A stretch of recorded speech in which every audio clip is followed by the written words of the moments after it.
Storytime is meant to adapt to stories, mostly, of great unadapted old and forgotten comics from the past. I combine voice acting with narration to abridge the work as much as possible without lessening its impact, and bring the stories to life in the best way I can. Please enjoy. Hi, I'm Nick. Welcome to the Fusion Space and Storytime, but before we start the episode, I just want to show you how deep my personal obsession with this franchise runs. I wanted this action figure since I was a child, and I saw the film in '91, and these are Walgreens. This is the basic model. There's a deluxe one with a few extra hands. Uh, Great value, though. Excellent figure. I made this it was a Halloween pirate hat that I cut for the base, and then put paper on it until it was the shape of a helmet, and just painted it, and these are some sunglass lenses. It is, as you see, fully wearable, and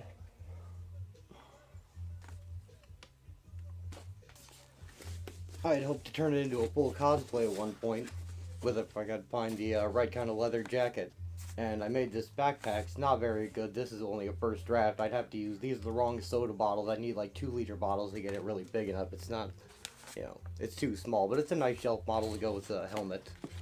And so, yeah, I hope you enjoyed the episode. I really love this one. I love the film, and the comics I think I don't know if they're better or worse, but it's different and I love it. So please enjoy. Hi, I'm Nick, and welcome to the Fusion Space for another very special episode of Storytime, The Rocketeer by Dave Stevens. This will be the first comic I've covered that has a well-known adaptation in the beloved 1991 classic film, The Rocketeer. These comics came out sporadically from 1982 to 1989 from Pacific, Eclipse, and Comico Comics, with one final issue not appearing until 1995 from Dark Horse. And while many things from these pages made it into the film, the story is also quite different on the page, and seeing as how it's not a very well-known comic, it's not even well known the film was adapted from a real comic, it's something I'm very happy to showcase. There are also many Rocketeer comics created after the film and after the creator's untimely death from cancer in 2008. For now, let me tell you a bit about the Rocketeer's creator, Dave Stevens, before we get into the comics that inspired the movie. The Rocketeer is his most famous creation and a definite passion project. Dave was heavily influenced by Golden Age comics legends like Will Eisner and Frank Frazetta, and it shows in his art style. He took the utmost care of crafting every page of The Rocketeer, which is why it took roughly a decade to publish 8 issues. He did historical research and focused on accuracy, so know that it physically hurt me to cut out so many pages of his work, knowing how painstaking he was in making it, to get this video in a decent runtime. And you'd be well served by buying the original comic if you're a fan of the art form. Not only was the character of the Rocketeer a throwback to the Republic's serial heroes, the art and story are modeled after the golden age of comics as well. Speaking of art, while Dave Stevens is a well-known cover artist in the industry, the Rocketeer stories usually ran as backup features and thus did not have full covers, so I'll be using all the cover-like images I could find for the various editions, just to show some more of Dave's wonderful art. This is a book in love with the history of modern art on every level, so it's only fitting the setting is the golden age of Hollywood as well. And I think it gives the story a timeless quality, and keeps it feeling fresh and exciting, perhaps even more so the more it feels like an ancient bygone era, as we and our culture ourselves rocket into the future. One other thing I know Dave was very proud of is that his drawings of Cliff's best gal Betty inspired a reignited interest in the works and life of her real-life inspiration Betty Page. So much so that Betty heard about it while living in seclusion, and she reached out in her later years and contacted Dave. They met and shared a close friendship in her twilight. Stevens thought he could never meet Betty Page except in his artwork. Nobody knew what had happened to her after she went off the grid in the late 1950s, but as it turned out, she was very much alive and living in Los Angeles in the 1990s, not very far from Stevens' own home.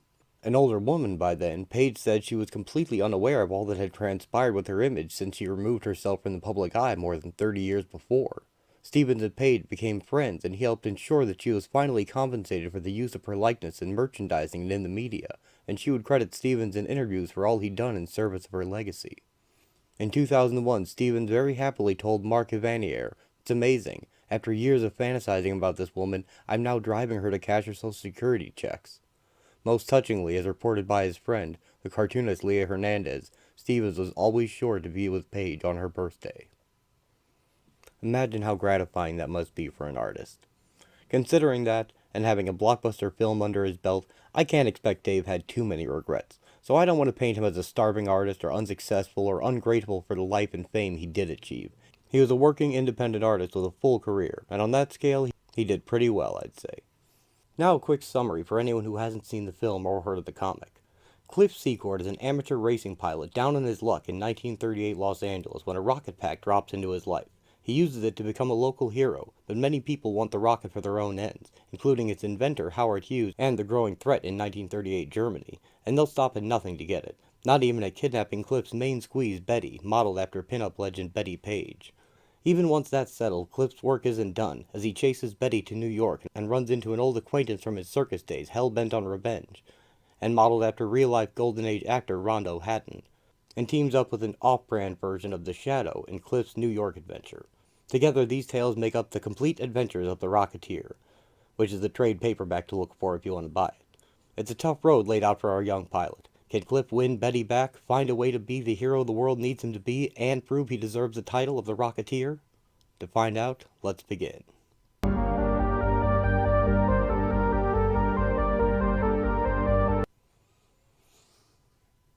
April 1938. The Bulldog Cafe, a stone's throw from Chaplin Aerodrome, and second home to several members of Bigelow's Air Circus. So they took one look at the bottle and yanked my license, and I hadn't had a drop. I tell you, Peep, they was laying for me. Oh, Malcolm. Cliffy sure got hopped up about it. He snuck into Bigelow's office that night. Real mature. And took all the screws out of the old man's chair. Then he smeared Limburger all over the office. Whew. Hey there, Butchy. How's that old tapeworm doing? Oh, I get it. I know what you're waiting for. And some nice beef jerky. Yum. Now don't tell Millie. Boom. Ooh. Ow. Jeez. What's the big idea, Millie? I know what you were just doing. I told you what that stuff does to him. Oh, Millie, it don't hurt him none. Maybe not, but I got customers, bird brain. You think I want him in here stinking up the place? Ah, come on, Butch. We know we ain't wanted. Yeah, and keep him with you till he's walked it off. Soon. Howdy, partner. Y'all stopping at the watering hole up yonder? Yes, sir. Getting soda pop and licorice. Well, tell you what. If you take Butch here with you, just take him right on inside. Millie will give you a free ice cream cone. Just tell her I said so. Oh, and be sure to feed him all these on the way. He loves them. Cliff puts the bulldog in the young boy's wagon and gives him the beef jerky. The year is 1938, and Los Angeles is about to meet the Rocketeer. A car smashes through the fence of the aerodrome. Shh! Hey, Bert, we just lost the front gate. Holy, here comes the law, right on his tail. The coupe squeals around the hangar, and the driver leaps out. Quick, in here. But the police, they see the car. We'll be caught. Quick, we got one chance. There, a racing plane. Come on, we only got seconds. Hey, there's only room for one in there. Why, you... Shut up, you gutless worm. Going somewheres, Pally? You nearly lost us back there. Look, we were just having a little fun, officer. Oh, fun, huh? Doing 60 in a 25 zone. And now stealing a speed plane. Outside, a small group of flyers is gathered. Maybe one of you leadfoots wants to drive us downtown? Officer, my name's Cliff Secord. I rent that hangar. What's all the hubbub? Caught these birds stealing that stubby plane. Stubby? Hey, that's my plane. They didn't hurt it, kid. We didn't give them enough time. When checking on his plane in the hangar, Cliff finds a mysterious package stashed there by the men. A short time later, at Peavy's workshop, Cliff explains. So the cops must have got there after they dumped it in my cockpit. Whew. Government property, huh? You better turn it in, kid. Nix, Peeve. They're gonna have to come looking for it. Finders keepers, I always say. Cliff. Look, Peeve, this act could make me a lot of dough. Something I need more than ever now. Oh? And why's that? It's Betty. She said I'm wasting my life, just flying in air shows. That I should get a steady job and make something of myself. Pronto. In other words, no money, no honey? It ain't like her. Listen, Peeve, she wants a good life, and I can't give it to her. Yet. But with this stunt... Hold it. I still don't get it. Since when did money make such a difference? Since she started running with that Hollywood photographer. Savvy? Huh. So that's it. Why didn't you say so? Okay, Ace. You got yourself a helmet. But I still say you're loony for keeping this thing. Thanks, Peeve. After several hours. All right now. Don't move. I'm trying to measure for the length of the pin. Are you sure it'll be done by morning so we can test it out? I said so, didn't I? Stop moving. Hey, say, Peeb, this means a lot to me, what you're doing. I ain't forgetting it. Ow! Just don't get caught, kid. You're bucking Uncle Sam now. It ain't something to take lightly. I know, but it just seems like fate. Besides, I'm just gonna fly in, do my tricks, and fly out. I'll make Bigelow pay me just before each show. He'll never know me in this helmet. Heck, nobody will. It'll be a cinch, Peeb. You gonna tell Betty? Nope. I'll just show up at her place waving a fistful of bills. Heh, that'll show her I'm no chump. Peavy works while Cliff rattles on, fed by his excitement over the prospect of a quick fortune. Hours later.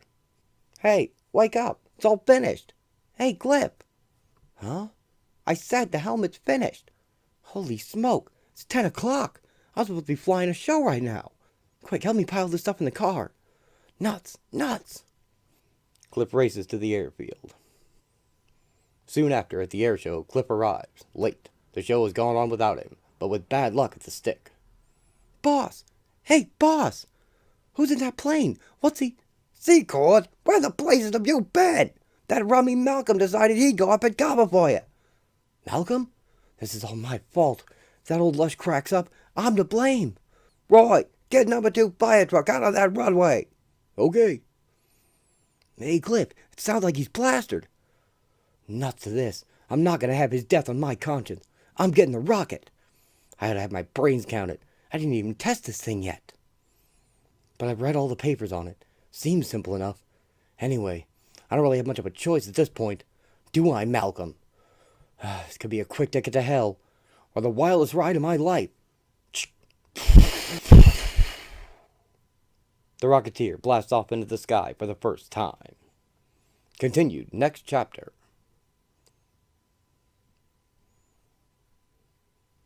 The Rocketeer, Chapter 2. Using the stolen rocket pack for the first time, racing pilot Cliff Secord has taken to the skies in a desperate bid to save the life of a fellow flyer. Whee! It works! I'm flying! P was right. This helmet pin is a perfect rudder. Hang on, Malcolm. Here I come.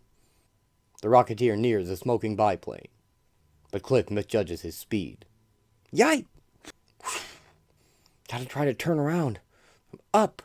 No! Gotta cut the jets! I'm coming up too fast! The wing of the plane hits the Rocketeer in his midsection. On the ground, the crowd stares in bug-eyed disbelief. Is this really happening? Holy smoke! He smacked right into the wing! The impact with the rocket's added thrust causes the plane to plummet, with Cliff still hanging on. Ah! What do I do now? Malcolm! Malcolm! He's out cold. He's reached the pilot. Come on already. Pull it up. Pull up. They're gonna crash. Stick's jammed. Gotta get him unstrapped. My chest. Feels like something's busted. Got! Cliff sees the plane is about to smash into a water tower. Come on, you tub of guts. Come on. Cliff yanks Malcolm out of the plane, just before the plane slams into the water tower. He took out the water tower! Where's that dang fire truck? You, get back to that radio! Hey, Mr. Bigelow, look, they made it! The Rocketeer flies down, carrying Malcolm, and drops him off in the crowd. Woof! Get those cameras on him, quick! He's flying away! Man, what a scoop! His picture is taken as he flies away. At that moment, on the other side of the airfield. Hey, fellas, lamp them gams! Oh ho, yowza, hold me down! Boy, oh boy, what a dish! You think maybe she's looking for me? Pipe down, weasel. Yeah, go suck an egg. I got news for you monkeys. That snazzy tomato is Secord's. What? Secord? I'm mortified.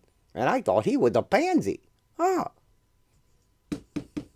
Hi, Peavy. Betty, jeez, I almost gave up on you. Sorry, I came as fast as I could. Where's Cliff? Kiddo, he's out there now, about to break his neck. For you. Apparently you put a bug in his ear about money, so now he's trying to make a quick bundle, using a stolen experimental engine. To impress me? You got it, doll. Only you're gonna talk him out of it before he kills himself. It's that dangerous? Yeah, he's got it strapped to his back. What? Oh my God! Minutes later, they reach the air show. Hey, you! What's happened out there? The craziest thing I ever saw in my life! A flying man saved a pilot! A flying man? Where is he? Dunno. He flew away. That direction. Cripes. He's headed for the hangar. Hold on. Peavy speeds to the hangar with Betty. The Rocketeer flies down, looking for a place to land. Hope I haven't broken any ribs. Sure. Hey, those boxes. They ought to break my fall. But I gotta do this just right. Cut the jets.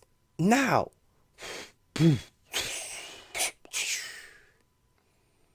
All is quiet as Cliff Secord slips into oblivion.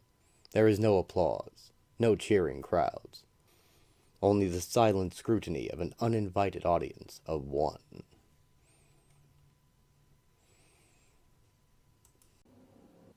The Rocketeer, Chapter 3.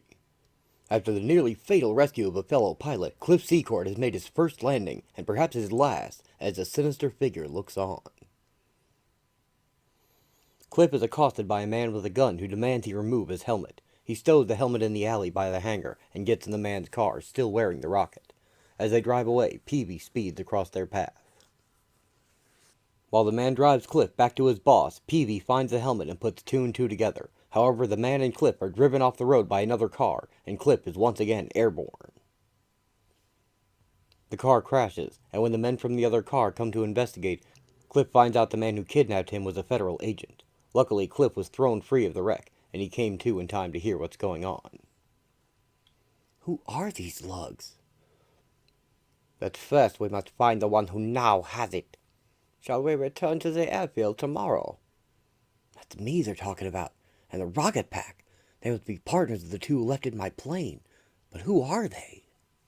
Yes, it would be most unfortunate for Berlin to be without such a weapon.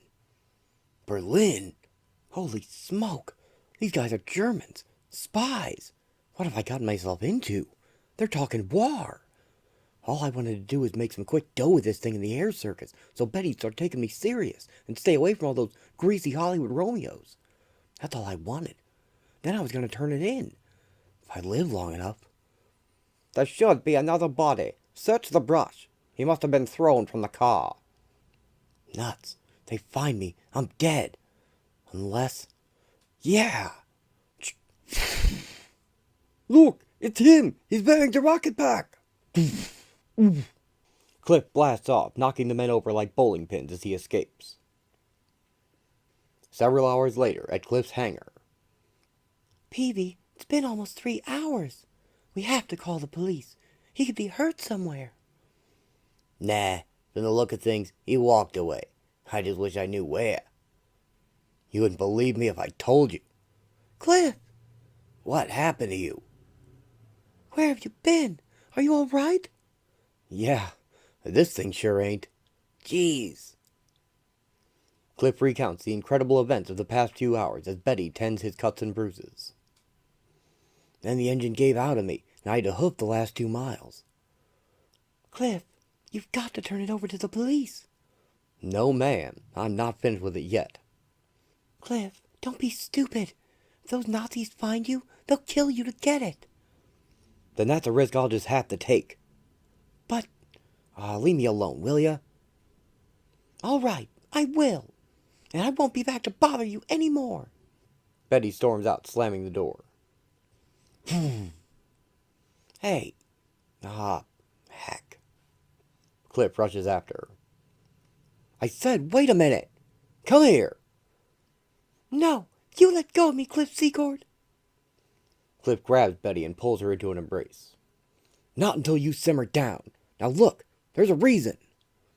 Peavy told me you're going to use it in the air circus for money. How can you, Cliff? A man's been killed. What are you thinking of? I'm thinking of us. I'm not going to lose you to some hoi polloi just because he's got more scratch than me. Once I do this act, I'll be able to give you anything he can. Grow up, Cliff. It's not money. I've told you, you can't own me. You've got to let me live my own life. As for Marco, he's helping me with my career. That's all. So stop dragging him into it. Now get smart and get rid of that thing, so we can get back on the right track. Okay? Don't worry. I'll do the right thing. I'll be counting on you, honey. Don't get crazy. Cliff argues with his boss at the airfield, saying the Rocket Man could be a new act, but he doesn't want to reveal his identity. PB calls with a message for Cliff that the hangar is being searched by strange men. As Cliff arrives, he sees the men driving away with Betty in their car. With the rocket still being repaired, Cliff and PB get his racing plane, the Bulldog, ready for flight. In seconds. But, Cliff, this thing's a flying coffin. You said so yourself. Nearly shook itself apart last time. I know, but those goons have got Betty. If it weren't for me, she wouldn't be in this jam. Look, Cliff, I know how you feel, but... Yeah? Then prod me. Contact. Come on, Cliff. Easy does it. Easy. With a stubborn roar, the fat little plane leaps into the air. While a short distance ahead, the sedan's exit has been cut off. God, they have the gates blocked. Quick, turn the car around. Head for the front gate. We can slip out with the crowd leaving the air show. That noise, it's getting louder. God! Ah! Cliff dive bombs the fleeing car. At the last second, Cliff pulls back. Puck! He rams the windshield with his landing gear. Bingo! Got him! He climbs in a wide arc. Now for the finish. Drive faster, you fool! He's circling! Coming back! Rounding a corner, the car bursts through a barrier and straight into the air show. Well, here's a surprise, folks. Cliff Secord and the infamous Blind Bulldog. Get that car up the field!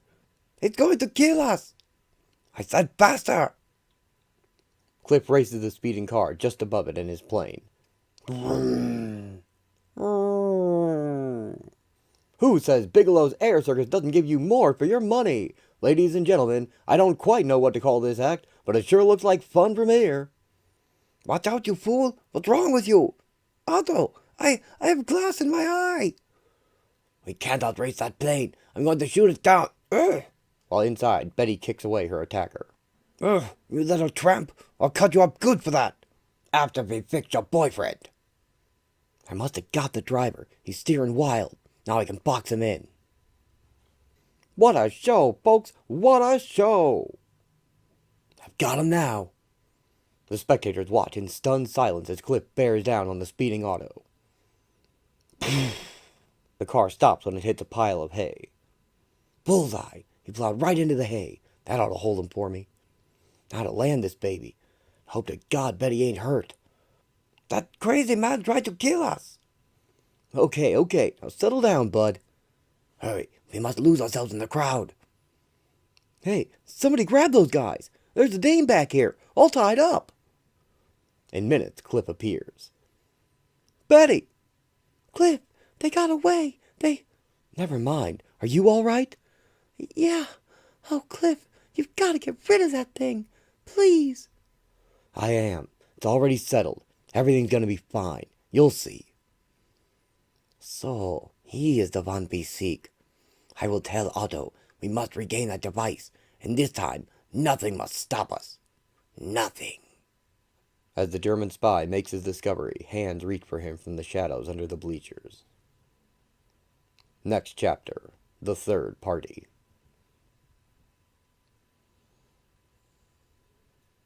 In a darkened room, a strange tableau unfolds. The serum's taking effect. Good, now we'll find out a few things. What is your name? Werner Guptmann. What is your mission here? To steal the plans and prototype model for the Cirrus X-3 rocket engine and return visit to Berlin.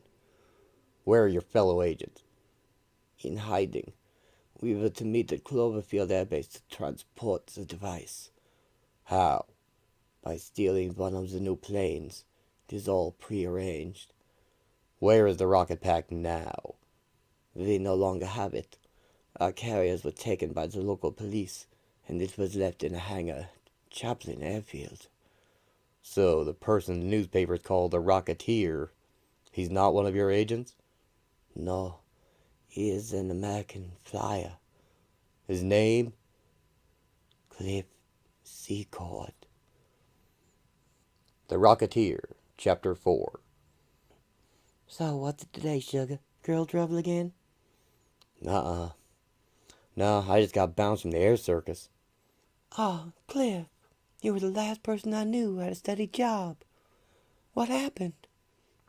Long story. Anyway, that was my own fault. Gee, what you gonna do now? Millie, I wish I knew.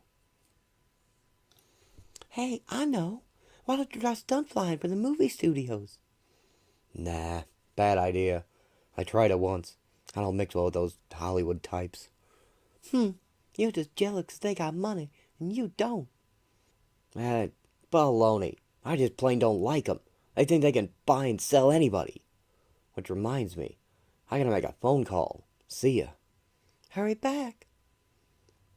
Betty, how about going for a spin? No, I'd love to, Cliff, but I'm going to be tied up this afternoon. Don't tell me. More art photos? Cliff, don't. We've been all through that. Why don't you call me back tonight, okay? I'll think about it. Nuts. Of all the dames in this town, why'd I have to fall for her? Never around when I really need her. Always getting herself into trouble. Taking off her clothes for that flaky creep photographer. I'll bet he's there right now. Boy, I'd love to pin his ears back. Just thinking about him gives me a rash. I might as well go see how Peeves doing with the pack. After a short drive to Peebee's. Well, how's it coming? Just finished it up. As it turns out, didn't have to do all that much. Looks like you did plenty. Not really. The stabilizer rings are totaled, so I had to pull them. This is what I substituted. Fins, huh? Yep. Spells mother to me. Yeah, the placement might be a little off, but I figured they'd give you more control, steering-wise. But steering isn't a problem. It's speed. The dang thing takes off like a shot. Nearly drove me right through Malcolm's wing. And trying to land is next to impossible. Well, if you'd read these plans a little closer, like with both eyes, it would have been a whole lot easier. See this? Thrust control. Give me that hand grip. It says launching thrust. Depress studs once. Half thrust. Press them twice. You only pressed them once mid-flight, which cuts off the power. Now, after you're at half thrust, press them again, and it's switched off. Now you slow down to where you can land. But not on your face like last time. See this switch? Huh. Something else I missed. What is it? Gyro control. Flip the switch after the engine's off, and instant balance. You land on your feet every time, just like a cat. You kept a great sales pitch, Peeve. How's about a quick test flight before I hand it over? Peavy grudgingly agrees to a test flight and drives Cliff to a grassy field beyond the airstrip. Now, remember what I told you up there. Yes, Mother. Watch it. Look, Peeve, I'm not going off half-cocked this time. I know what I'm doing. That's what scares me. Without another word, Cliff presses the studs, and the Rocketeer shoots skyward. What a kick! This beats everything. Nothing can touch me here. I'm never giving this up. Yahoo! Look at me, world! Cliff Secord, the first flying man! Now, let's see. Half thrust. Hey, this does slow it down. Now switch off and gyro. Whoa! Let your feet drop or you're gonna roll. Ah! You lame brain! What's the matter with you? You trying to wreck it again? After getting an earful from Peavy, Cliff returns home, empty-handed. Boy, Peeve sure is mad. I didn't figure on him wanting to keep it there. You'd think he didn't trust me. When Cliff returns home, he finds two thugs who claim to be representing the rocket's inventor. Cliff tells them that Peavy's repairing the rocket and gives them a written address, but they bring him along anyway. As their car passes a trolley, Cliff makes a break for it, evading the thugs by dodging in front of it. They continue on to the address Cliff gave them and bash the door down, only to find a photographer taking pictures of Betty in quite a state of undress. Wow! What's the meaning of this? Who are you? Well, that's the questions, Mr. Peavy. And I'll start with you. My, what an enchanting perfume. Peavy, I'm Margot of Hollywood, and you have just broken into this young lady's apartment and ruined my shooting. Marco, wait. You said Peavy? Who gave you this address? Huh? Holy crow. What a couple of prize chumps we are. He boned us and we went for it. Ah! I'll tear his arms off. Oh, After I'm through with him. Begging your pardon, miss, but you seem to know the man we're after. All too well. And his true address? With pleasure. My thanks. We'll see that your door is replaced. toodaloo. Come along, misanthrope. Back at Peavy's.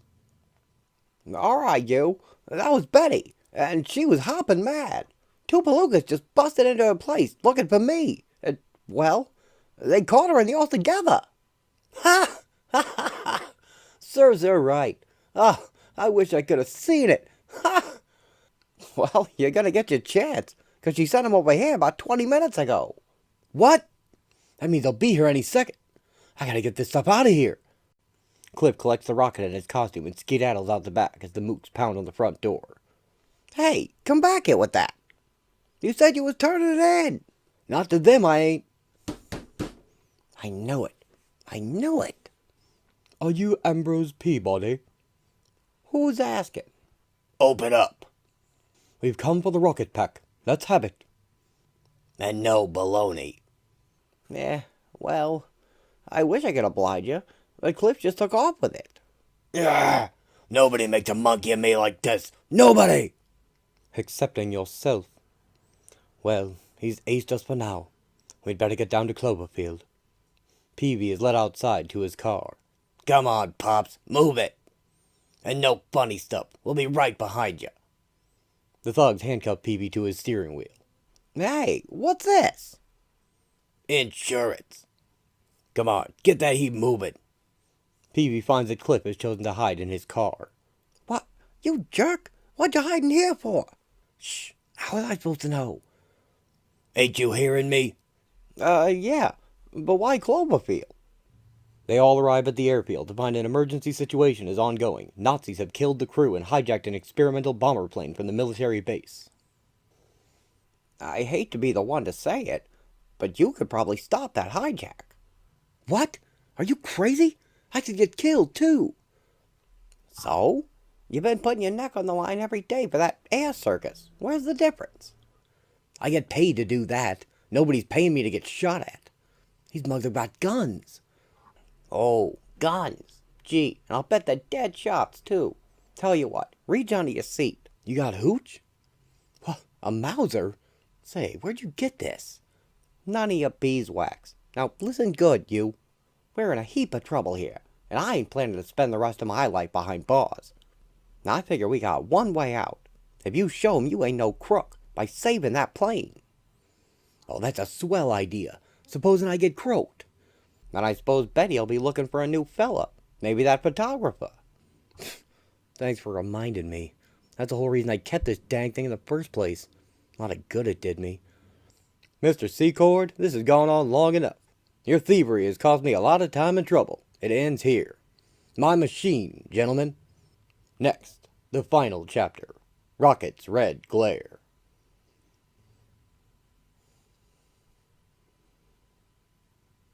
The Rocketeer, Chapter 5. Out of the car, Secord, and don't reach for the gun. That would be a mistake. Okay. No need to get sore. I'm coming out. Moment of truth, kid. Don't blow it. I'll only say it once. Hand over the rocket pack. I'm in a moment to spare. Don't tell me. You're going after the locust with it. I am. Cause me any further delay, and I'll personally see that your incarceration is permanent. You mean Life? Use your bean, Cliff. I don't want to do no time. Go on. Show him you ain't no crook.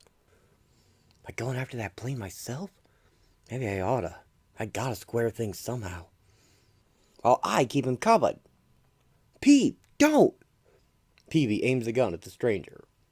In a blur of motion, the stranger's hand lashes out, wrenching the gun from Peavy's grasp, and spurring Cliff to sudden action. So long, boys. Got a plane to catch. Cliff dons the Rocketeer helmet and springs away. Secord! No! He launches into the sky. Geronimo! I have him in my sights, sir. Permission to fire. No need. He won't get far. Call the tower. Have them ready a pursuit plane immediately. Peabody, I don't suppose either of you gave a thought to checking the fuel supply in the Cirrus X3? Fuel? So... Ooh. Minutes later, high above the city, Cliff races through the clouds, unaware of anything but the locust. Moving at a good clip, too. It'll take some doing to catch her. But I gotta. Hey, what the heck? I'm slowing down. This is nuts. Feels like the engine's cut out on me. I can't get any power. Oh, Lord. No! I'm going into free fall! Meanwhile, at Cloverfield, the rocketpack's inventor prepares a P-26 for takeoff. It's a long shot. 1 in a million. Yeah, but if anybody can do it, he can. You two stay by the control radio. I'll keep my mic on. Gotcha. Blast that Secord. Why won't he give it up? He has nothing to gain from this. He'll only end up killing himself pointlessly. He's a sap, I tell you.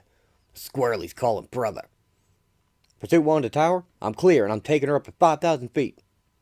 I should have him inside momentarily. We read you. Good luck. And how? Then, as the speeding plane breaks through the clouds. Hold on. I see him. He's already in free fall. Looks like it's now or never. The little plane banks and dives toward the plummeting figure. Switching to loudspeaker. Secord! I'm gonna pass under you. If you can hear me, I want you to reach out for my right wing. What? Is he nuts? He'll chop me to bits. In seconds, the plane overtakes Cliff, then paces him. He did it. He's coming up underneath me. Don't let me miss. Cliff catches the wing and clings on for dear life. You've got it. Now hug it tight. I made it. I'm alive. I'm alive. Secord, the rocket pack's useless now. It's out of fuel. I'm your only ticket down, so we do things my way. Understood? Whatever you say, pal. I got no beeps. Meanwhile, the pursuit plane has overtaken the Locust with a bold plan. Think you got it straight, Secord? I'll only be able to make one pass over. I'll tip my wing as close as I can, then you grab them ladder rungs. From there, you're on your own. So you gotta make it count. I don't like this. Not one bit. As the wing descends, Cliff slowly reaches one hand out. Gotta be careful, or this wind will tear me right off. Come on. Just a little lower. Something struck us from above. I'll go back and check. An army plane! The Rocketeer hangs on to the outside of the plane. The Locust suddenly banks hard. Yow! They're trying to shake me off. Also, I'm worried that army plane may have attached an explosive to the outside of the ship. No, they would never. Hold, there's a noise. Wind's tearing at me. Gotta get this blame door open. That's it. One good yank ought to do it. Cliff opens the door, and one of the hijackers is sucked out of the plane. Heinrich, what was it? Jeez, hope that wasn't the pilot. What did you find, Heinrich? Answer me. Cliff points a gun at the pilot. You? Yeah, me. Now shut your beak and land this thing, or so help me, I'll ventilate your head right here. You may kill me if you wish, but I will not land this plane. It goes to the fatherland, or it goes down in flames. Then get out of that chair. Ah! Cliff begins to wrestle with the pilot. Fool! You should have shot me while you had the chance. Oof! Die, swine! The pilot slams Cliff's head into the console. And once you are dead, my Fuhrer will have both the Locust and your precious rocket pack. The Locust pitches and yaws wildly in its flight. Pursuit 1 to tower. Situation looks critical. The Locust is out of control. There's a struggle in the cockpit, and it looks like... Wait! Our man just connected with a roundhouse punch. So much for the fatherland. Cliff takes the pilot's seat. Mayday! Mayday! You still out there? Come on, brother. Get on that mic and tell me how to land this crazy thing. Take it easy, Secord. Pull your nose up and level off. I'll talk you down the rest of the way. but the words never reached Cliff's ears. Repeat! Mayday! I'm not receiving you! Whoa! My radio must be out. Nuts! How am I gonna land it now? Guess I'll just have to aim for the ground and make a wish. The locust suddenly dives. Secord? Secord! He's riding it down! He's gonna blow up half of Beverly Hills. Let's move! Man, I should have seen this coming. Landing gear's dropping down, but so's the nose. Gotta bring it up. Yow! The locust wing tears through a billboard as it nears the city streets. On impact, the landing gear snapped, and the locust catapults into the streets like a giant raging beast. Get out of the road! I can't stop it! Oh no! The plane crashes into a restaurant, finally coming to a stop. What is it? Looks like some kind of plane. Hey, something's moving inside. Look! The glass in the cockpit begins to heave, and a tattered figure pulls itself from the wreckage, rising up like a specter. Love of Pete! It's something from space! No, wait a minute. It's that guy in the papers! The Rocketeer! Say, waiter, is there a doctor in the house? Cliff collapses in the restaurant. Cliff wakes up in the military base's hospital, and Peavy is there to greet him. He tells Cliff the inventor talked to the authorities for him, and the rocket is downstairs in the lab. Cliff asks to call Betty, and Peavy leaves to get them some sandwiches. A woman who answers the phone tells Cliff that Betty was so angry at his stunt that she has left for Europe with her photographer, and he panics. Cliff changes back into his airfield clothes and heads for the lab, but he is spotted by the inventor's thugs. Cliff runs into the lab and blocks the door. Then he finds and finishes refueling the rocket. He spills some chemicals, though, which make him dizzy. Cliff barely gets the pack strapped on while the thugs take an axe to the door. His only thought is to reach Betty as he sits in a puddle of flammable liquids. Cliff! Sweet mother of mercy. Cover your face. Chemical fumes. Hurry up with those. Move. With much effort, the blaze is finally extinguished. Nothing left. Poor sap. Probably never knew what hit him. He must have been trying to use the rocket to get away. But why? He knew we were in the clear. Why couldn't he leave it be? It just don't make sense. Nothing he did made sense, Pops. That loon belonged in a booby hatch. Hours later, as dawn breaks over Cloverfield, Peavy is driven to his coop. You're free to go, Pops. The boss said to tell you. I am, huh? Well, thank you, boss. Mr. Hughes for me. I just wish things had turned out different. Mr. Who? Hughes. Howard Hughes. You know, the big guy you work for. Huh? I was wise to you mugs all along. I knew it had to be him, even with the getup. Think you got it all doped out, eh, Pops? Yeah. Colonel Mayberg, Hughes' personal bodyguard? I got your number, pal. And I bet my last sawbuck the fancy pants with you is one Noah Dietrich. You don't say. Listen, I didn't just fall up the turnip truck, you know. I've been around. I read the magazines. Oh? Them pulp magazines? Don't play foxy with me, pal. That stuff's pablum. I'm talking news mags. They got the straight poop on everything, including you. Hey! So long, Pops. You're too well read for this crowd. Keep your nose clean. After the men leave, Peavy is greeted by the bulldog with a note pinned to his collar. What the heck are you doing here? Boy, Millie's gonna have a fit and a half. Hey, what do you got sticking out of your collar? Holy... Peavy reads a note from Cliff. Sorry about all the trouble. Would have stuck around but found out Betty skipped out of me with that rat Margot to Europe and be in New York. I aim to beat him there and find out why. Back soon, Cliff. P.S. That lab fire was an accident. I was too doped up to realize what I'd done. I don't mean to leave you holding the bag, but I gotta try and square things with Betty. This rocket business has just had me so cockeyed. I couldn't see straight. And now I may be losing her because of it. But not without a fight. Okay, kid. Play it your way. I just hope you know what you're doing, 'cause we ain't out of the woods yet. The end.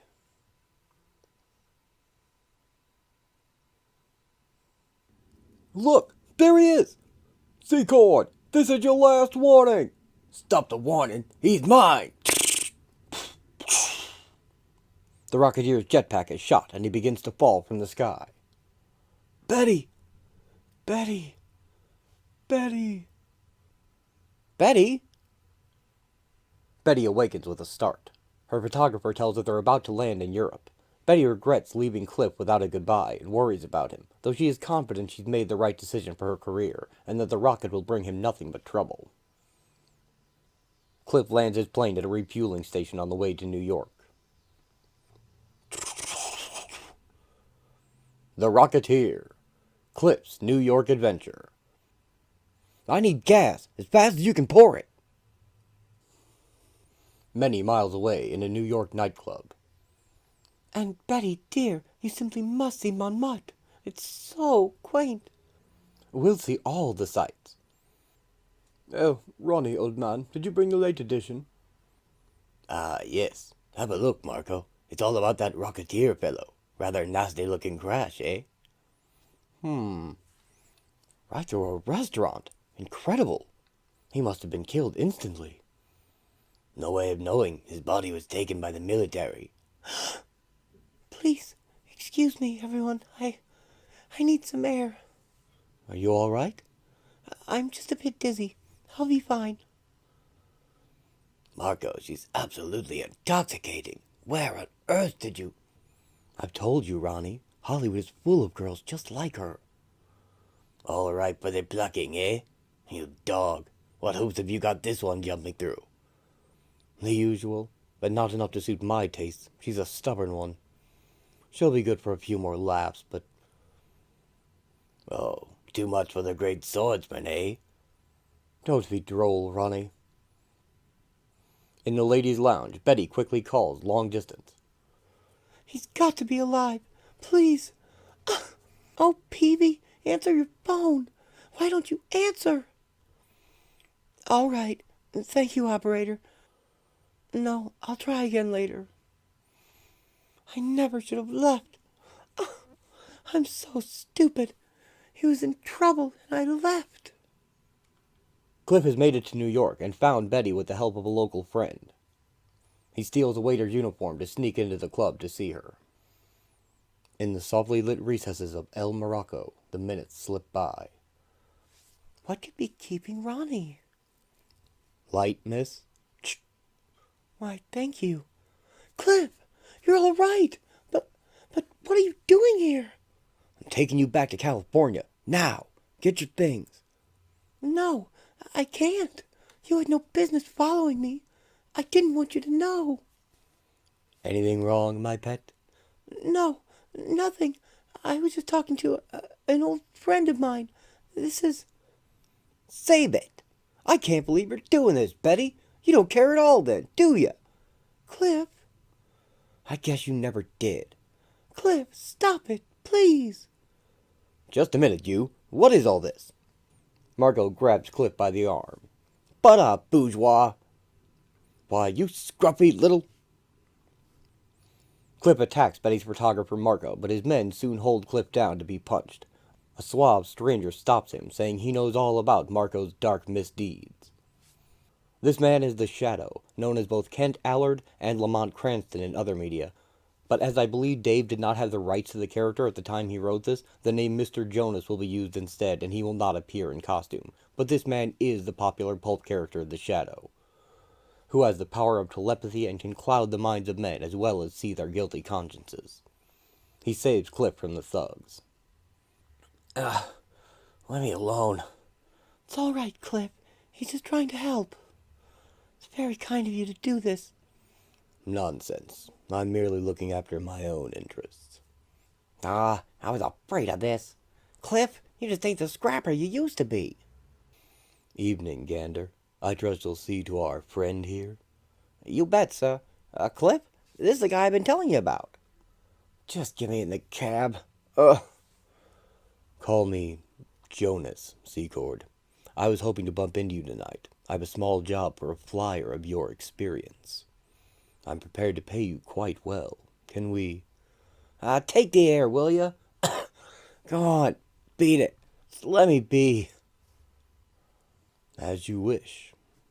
But should you change your mind, Gander knows where to contact me, day or night. Don't hold your breath. Cliff, I don't know what to say except I'm sorry. Huh. You and me both, sister. It's a little late for that now. What do you mean? Aw, can it, Betty? I'm through playing the chump. Look, just take a walk, huh? Go on back to your cafe society skunks. You belong with them. So, this is how you want to end it? Right here? Yeah. Someday you'll thank me. Cliff shoves Betty out of the cab. Let's go, Goose. Cliff, are you slap happy? You blew it. You had her, and you blew it. I can't believe this. Shut up, Goose. I know what I did. Anything I can do? Yes. You said you had a job for him? Make him take it. He's probably used every penny to get here. He'll be broke now. You care for him a great deal, but don't worry.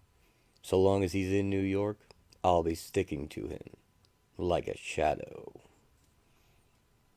Mr. Jonas's driver, Goose, takes Cliff to watch the photographer leaving alone on a ship.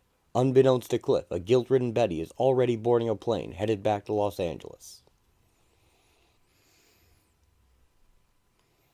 When Cliff returns to his hangar and his plane, he is surprised by Mr. Jonas waiting for him in the shadows. The Rocketeer, Nightmare at Large. Morning, Secord. Sorry to have startled you. Donut? In a minute. Whew. Let's get down to business then, shall we? Secord, in my line of work, I often find myself in need of specialized services. Mr. Gander, for instance, provides his autogyro for a monthly retainer. You, however, can offer much more. I'm not sure I follow. I'll speak plainly then. I know what you carry in that canvas bag. What? Come, Secord. I detest bad lying. I've known for some time that you are in possession of the Cirrus X3, and I'm quite impressed by your resourcefulness. You seem to have a knack for beating the odds. So, whose side are you on? Hitler or J. Edgar's? Neither. I operate independently of all government agencies. I do what is morally right, by my rules. So what exactly do you want from me? That depends.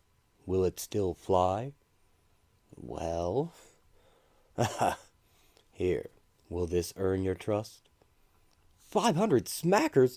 Holy Moses! What kind of job is this? A dangerous one, so listen closely. Cliff sneaks into an underground bar by posing as a criminal seeking shelter. Suddenly, a man who looks identical to another criminal at the bar pulls a gun and shoots out the lights, causing a distraction. Cliff runs from the gunfire and quickly dons his rocket and helmet from his duffel bag, just as some thugs catch up to him. The Rocketeer blasts off, knocking the men away and flying up the stairwell. Reaching the 13th floor, Cliff hits the thrust controls, cutting the engine. Whew, made it. Looks like somebody beat me to it. Uh-oh, sounds like they're on the stairs. Hope they didn't see me. Inside the apartment, the Shadow tells Cliff that he is hunting a man he used to know. He hands Cliff a photograph of himself in a carnival troupe in 1928, and tells Cliff that every other person in that photograph has been hunted down and murdered. Their spines snapped with great force, all except Cliff and the killer himself. You're his next and last victim. Why? No, there's someone else. Someone who wasn't in the photograph. Orsino, the escape king. What if... They've found us. Quick, out the window. I'll hold them off. You and Gander find this Orsino before the killer does.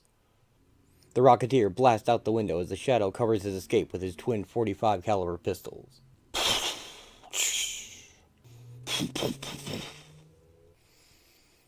Cliff finds Goose in his autogyro plane over the city.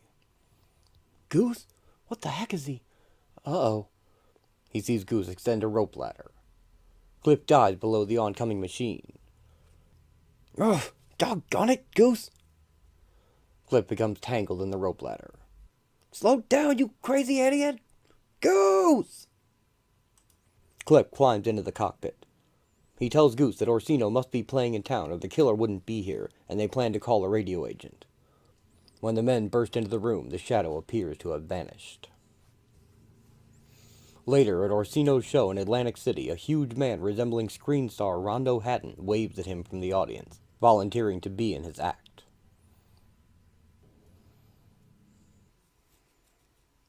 Death stalks the Midway. Like a dragonfly drawn to glittering lights, the autogyro descends on Atlantic City's famed steel pier.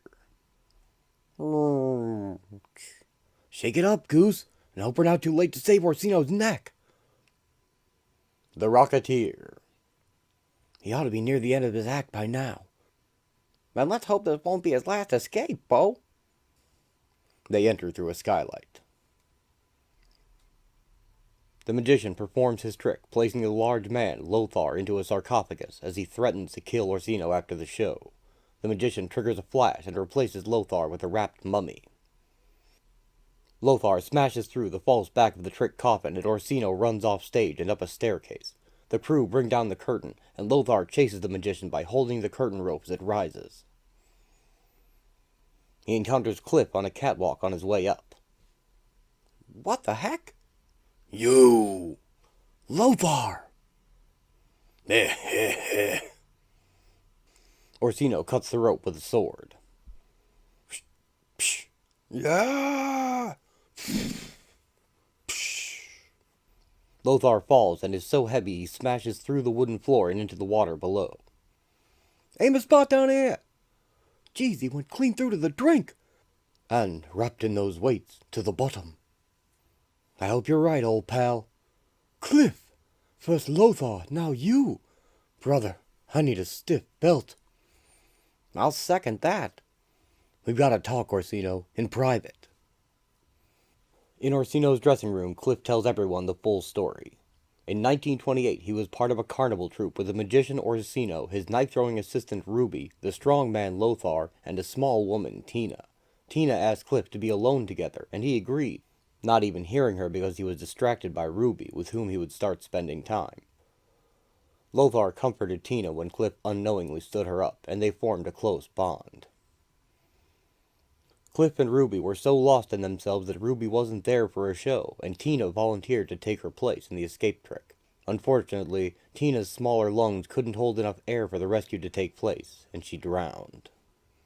No!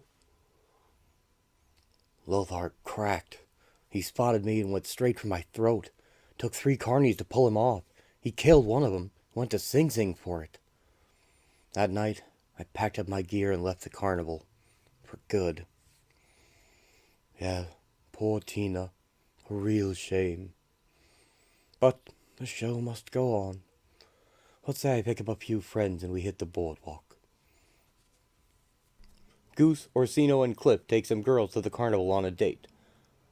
But when they are in a horror-themed boat ride, Lothar strikes. He rises from the water behind Cliff's boat.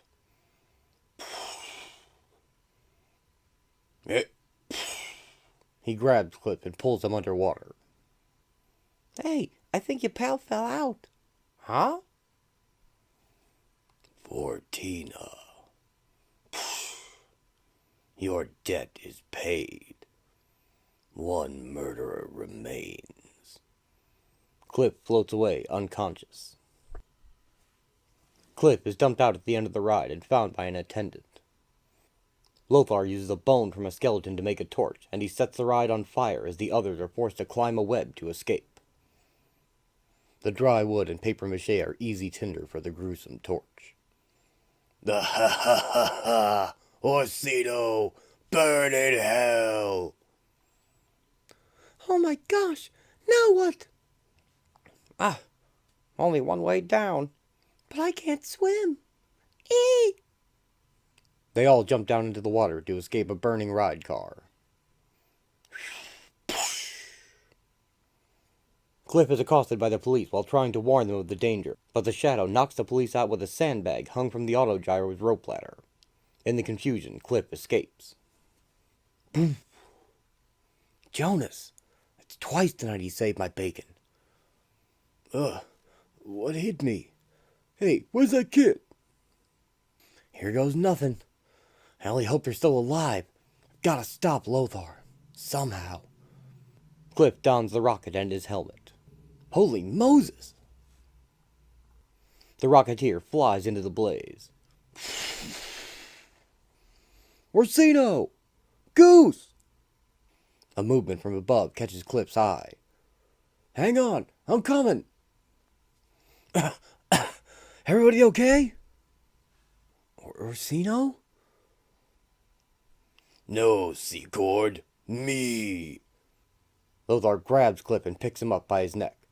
You think that helmet will protect you from Lothar? Lothar smashes Cliff's head into a window and his helmet becomes stuck. Psh! Lothar! Secord is not the one you want. I am. Remember? Yes. Lothar drops Cliff to attack Orsino. You won't escape me twice, magician. Cliff triggers the rocket and Lothar grips him by reflex and he is carried along as Cliff blasts off. He slammed Lothar into the ceiling. They burst out the top of the ride and Cliff scrambles free. Lothar remains stuck in the hole. Ah, I'm burning. Help me. Cliff grabs Lothar's arm and pulls, but Lothar grabs him by the neck. I'll take you to hell with me. What? No. No. Suddenly Lothar is yanked back into the inferno. Let go of me. No. Orsino? Looking down through the hole, Cliff sees Orsino in the flames, but he reveals that he is actually the Shadow, again in disguise. Well done, my friend. Till we meet again, eh? Huh? Jonas? Cliff flies away from the fire as the other riders are rowed to safety in the river. Gee, you poor friend. Cliff? Don't worry about him. He came out flying. Huh? The following day, in a Manhattan hotel room. All packed up, huh? Well, you wouldn't want to leave without this. Cliff opens Goose's package and finds his battered helmet. Hey, how'd you get it out? That whole place went up. Jonas, need I say more? That guy just plain spooky. How'd you even hook up with him, Goose? Easy. He came to me, said he needed a pilot in a second autogyro, and it'd be risky work, so naturally I accepted. Real mixer, ain't he? Yeah, he's crazy for it, like a hophead. Always want to jump ahead of the cops, too. It's better than gangbusters, Bo. And he's a mental marvel to boot. So how did he know so much about me? My past? Stuff nobody knew. Like Tina? And even the rocket pack, too. Well, I know he kept a daily file on the freak snuffs.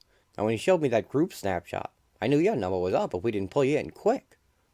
As for the rocket pack, I kinda told him. I snuck a look in your duffel bag where you, slow dancing in the El Morocco. Sorry, Cliff. You sore? Nah, I gotta tell you anyway. So what you gonna do when you get home? Well, try and sort things out with the law. This gizmo's still stolen property, you know. Yeah, but it sure came in handy. I'll say. Listen, thank Jonas for me, okay? Cockeyed as it sounds, I kinda like his style. The feeling's mutual, I'm sure. Well, so long, pal. It's been a panic. Remember me to the dames, you hooligan. The Bulldog Cafe. Morning, Peavy. Any word yet? Yep, telegram just came. He flew out this morning. Should be here sometime tomorrow. Funny thing, though, not a word about Betty. I guess he must have got there too late. He's probably in France by now. Huh. I still can't figure out why she'd run out on him, Millie. I thought they had something real special going. I thought so too, Peavy. That's why I came back. Huh? Paris will just have to wait until Cliff and I can go together. In the meantime, we've got a lot of talking to do. The end. This page ran in the comics, and I feel it should also head up this episode. It's from the Rocketeer Trust itself, the foundation made to steward the character after Dave lost his own long battle with cancer, hairy cell leukemia to be specific, and the proceeds from his sales would help combat the disease which ended Dave's life in 2008. And so I will simply observe a moment of silence here for his loved ones and for us fans alike. Home Again picks up the story right after the end of Dave Stevens' final issue, in which Betty had returned home to wait for Cliff. He arrives, and they both decide to simply kiss rather than apologize, as talking is what gets them into trouble. He asks Peavy for his help. Cliff wants to square things with the authorities, as the rocket is still stolen government property, but he can keep being the Rocketeer without it, because while in New York, the Shadow asked to borrow it, and he replicated the technology for his own use, as well as providing Cliff with a refined model so he can finally return the original. The only price he asked was to watch Cliff test the new rocket, and it worked like a dream. He's never felt as much at home in the skies when he flies with it. He's also asked for the right to obtain Cliff's help in the future, of course, but that was already a given. For now, a war is afoot, and Cliff must leave to begin to help with the effort, as the Shadow says those with the light have just got to shine. He asks Peavy to look after Betty while he's away. Peavy will return the pack to Howard Hughes, and Betty will begin to get small acting roles, her own career proceeding along with Cliff's, though only one of them gets the headlines, which is sometimes a source of stress for the mostly happy couple. We'll see more of that later. For now, though, Cliff blasts off to his next adventure. The Rocketeer, aka Pilot Cliff Secord, has uncovered a plot by the ruthless Maroney gang to extort the authorities by threatening the launch of a stolen military rocket. In order to silence Cliff, Maroney is holding Betty hostage. Knowing of their secret desert hangar, Cliff races to Betty's rescue.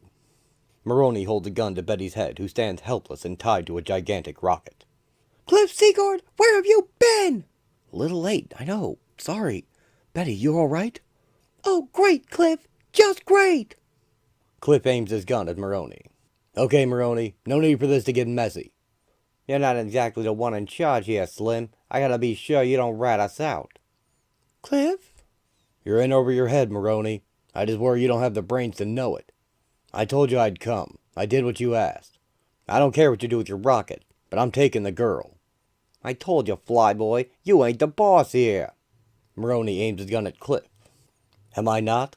I blow the control panel to hell, your game's over. Cliff aims at the rocket's console, and cocks his gun. Try me. He'll do it! Plug him! The gangsters open fire on Cliff. He dives behind the machine for cover. Stop shooting, you idiots! Did I say shoot? You'll hit the control panel! Betty, you're gonna hate me for this, but you gotta trust me. And hang on! Cliff hits the ignition button. The rocket blasts off. What the hell? Come on, come on. Cliff! Ah! No, no, no, no! Gah! While Maroney's men run from the fire, Cliff dons his helmet and triggers his own rocket. He launches into the sky, chasing Betty's rocket upward. Higher and higher it spirals. Hi. Cliff cuts Betty's rope. Hang on tight. Cliff flies away from the large rocket and lands safely with Betty. Betty, don't be sore at me, okay? It was the only way to save you, and... Blast in the desert. Nobody hurt, I guess. Except maybe Maroney and his singed thugs back at the hangar. Now that you're safe, I can spill beans to the cops. They'll be happy to round them all up. It shouldn't be too hard. Whew. So, if you're not too woozy, how about I treat you to a first-class ride home and... Cliff Secord, take off that silly helmet. He does, and Betty socks him. I'd rather walk. It ain't the fall that kills you. Cliff visits Betty on the set of her latest film and gets jealous of a handsome man talking to her. Betty insists he was just giving her modeling tips, and he seconds that, but whispers to Cliff that his intentions are anything but honorable. Cliff yells at him as he saunters away, which angers Betty, and Cliff leaves the set in a huff. She's a great gal, Peeve. I just want to give her the life O'Reilly she deserves, you know? And after today, I figure I'll be rolling in moolah. Once folks get a load of the Rocketeer. Still can't see how going public is a good idea, kiddo. You will win Ovaltine calls and blue coal. And when I get a radio show and a Saturday morning chapter play and all the rest of that stuff. It's time Rocketeer started being a hero and a star. Looks like someone beat you to it. Peavy points up to a high building where a man in a bright winged costume stands on a ledge waving to the public. Are you kidding me? Who's the flagpole sitter in the long johns? What's he advertising? Get thee to a newsstand sometime, why don't you? You heard of Superman, right? The funny book thing? That's a fad. Look, right here, he's lifting a car over his head. That's ridiculous. Who'd believe that? About 1 million kids. And don't think other publishers didn't notice. They're pulling all kind of fool stunts and hiring all kind of actors to get attention. To wit, say hello to Arrow Man, the Flying Marvel, star of comics, cartoons, and the funny pages. Hey, that's the lugnut who was making time with Betty. We got unfinished business, me and him. Cliff, simmer down. Gotta give him a piece of my mind. Ah, Cliffy, it ain't the day for this. Cliff storms up the stairs of the building to confront the actor. Let's see how tough he really is. Gunshots? Somebody's shooting at him. How do you miss a noggin that big? Bing, bing. Yo! Cliff gets out his rocket pack. As bullets impact all around him, the terrified actor panics and falls off the building. Unsurprisingly, his wings are not functional and he drops like a rock. That is, until the Rocketeer flies after him, easily catching up and grabbing the wings of the costume before pulling up. Go limp, you ape! I've got you! Holy smokes! Look, Wow! up in the... From below, the crowd can't see the Rocketeer behind Arrow Man and assume it's all part of the studio's publicity stunt. Go, Arrow Man, go! Too heavy. Can't hold you. Just hang on one more sec. Ugh. Cliff drops off the flying hero and crashes into a fountain. Lousy water landings. Jetpack's not built for it. Cliff sees a man running away with a rifle. Well, don't that look suspicious? Unless I miss my guess, I found my shooter. He gets a short blast out of the sputtering rocket, just enough to catch and tackle the man. Oof! You! What's the big idea? Why are you gunning for that canned ham? It wasn't him. I wanted Arrow Man dead. Dead like he's dead to me. What are you babbling about? You don't understand. I created him. He's mine. Those lousy funny book publishers, they stole him right out from under me. I trusted them. They sent me packing with a few bucks while they make millions off of my cartoon character.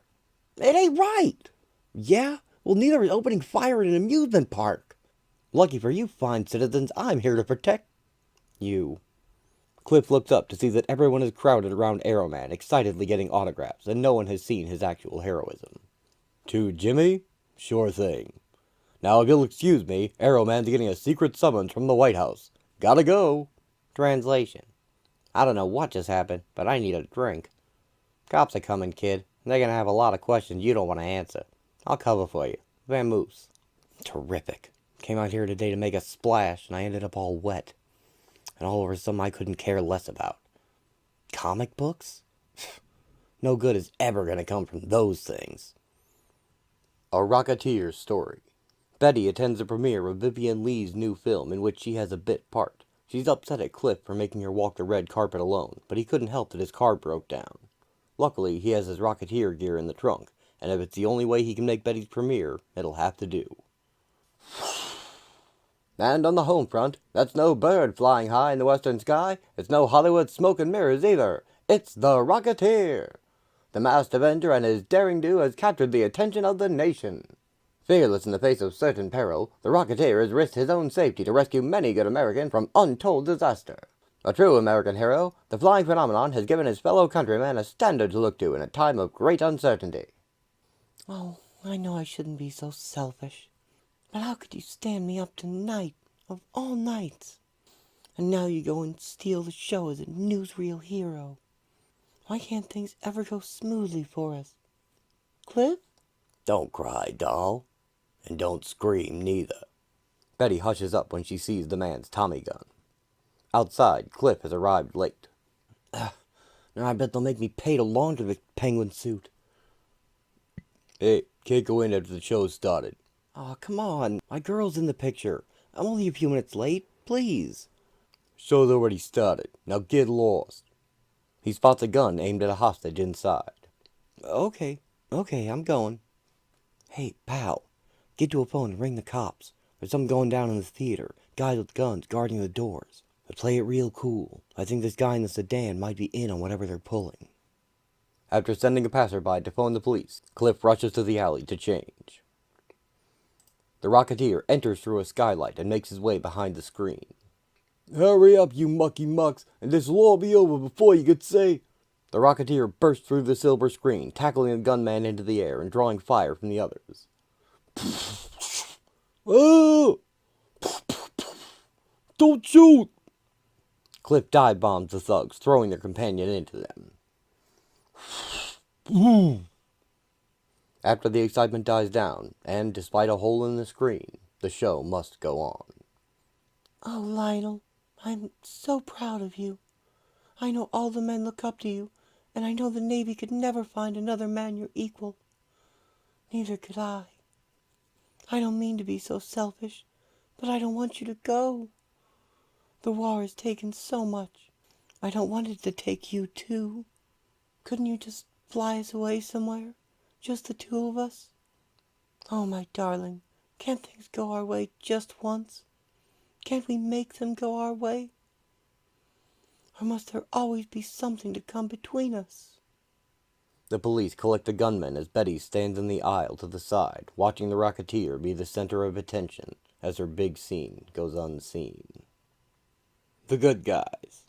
The Rocketeer struggles to evade two armed biplanes chasing and shooting at him. He flies up through a cloud bank for cover, leading one plane away.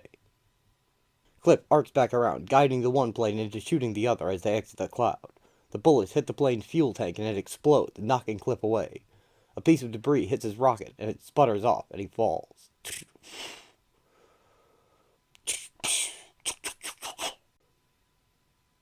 On the ground below lies a small town and an even smaller boy doing his chores. The Rocketeer zooms right by him and crash lands, to the boy's amazement. The boy stands in the road, offering Cliff help, and he doesn't see the oncoming car. Cliff jets forward, saving the boy, but the car hits him instead, knocking his pack off. The townspeople soon find him and get the stranger into bed to tend to his injuries. Cliff awakens in a haze. What's he saying? Sounds like boy.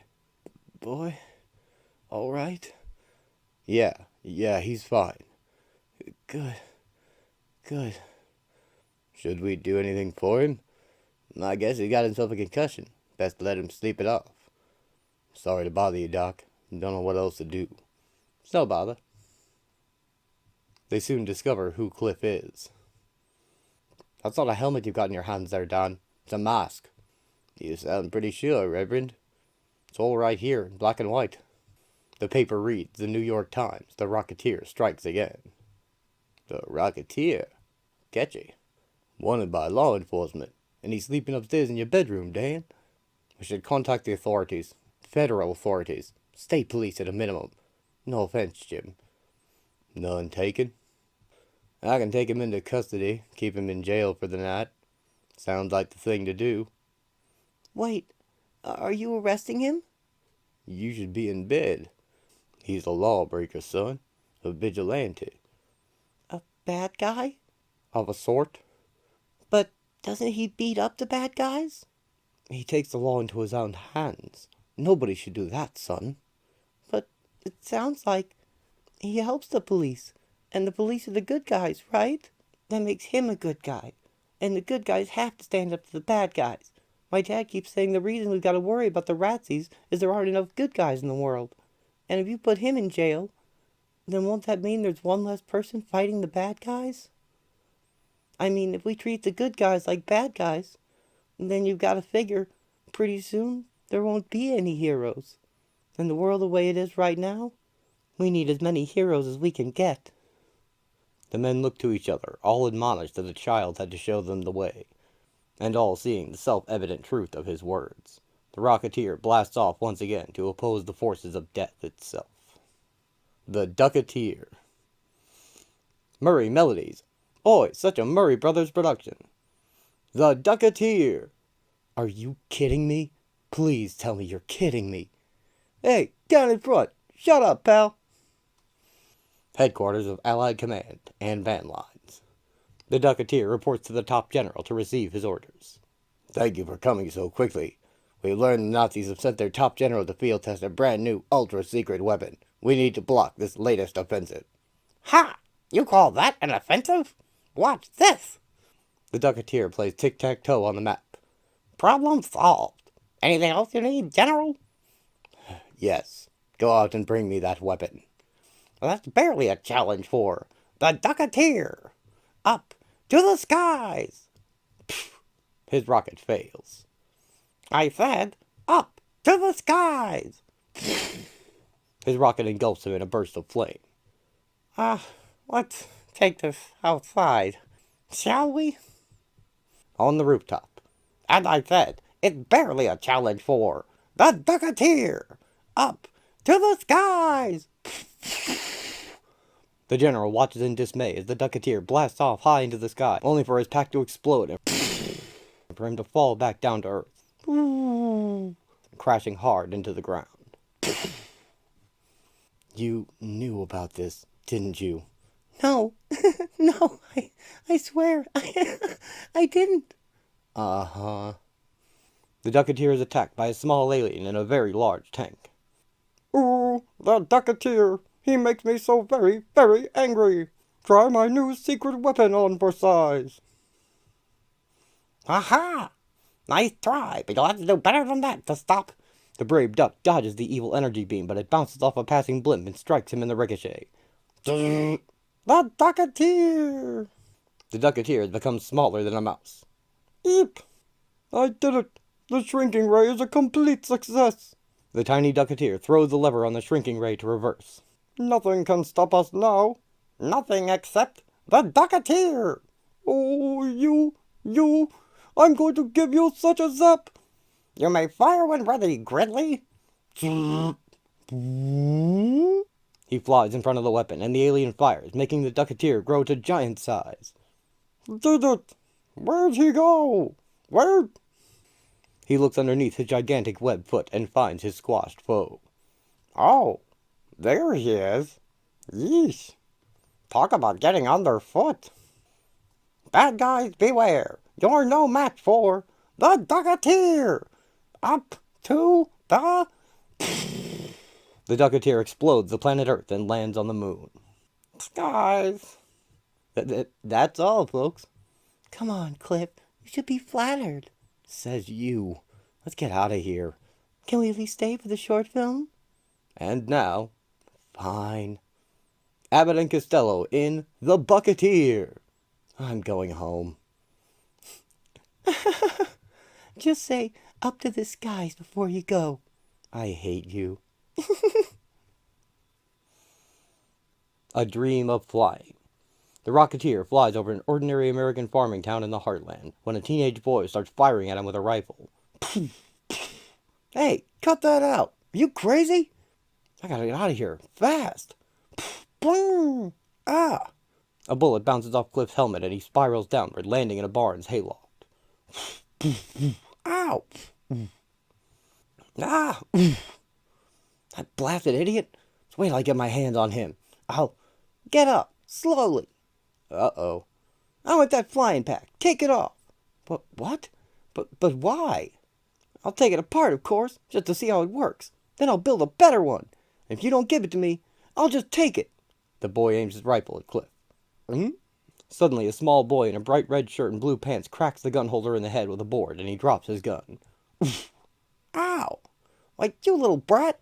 I'll fix you! I'll fix you good! Hey, pick on somebody your own size. Cliff punches the bully out. Thanks, kid. I owe you one. Pa always said that Lex is a bad apple. You can fly! I saw you, mister! I always dreamed that I could fly. But that's impossible. The Rocketeer makes the small boy's dream of flying come true, soaring through the skies while holding him in front. Who knows what else he's inspired this day? After landing, the boy rushes home across a field. Dang, I forgot to get some motor oil. Got thinking I was forgetting something. Well, if you wanted motor oil, you should have written it on the list. I guess you're right. I'm just getting forgetful in my old age. I flew! What the? I flew! Land sakes, is this what you were doing while we were in town? I really flew!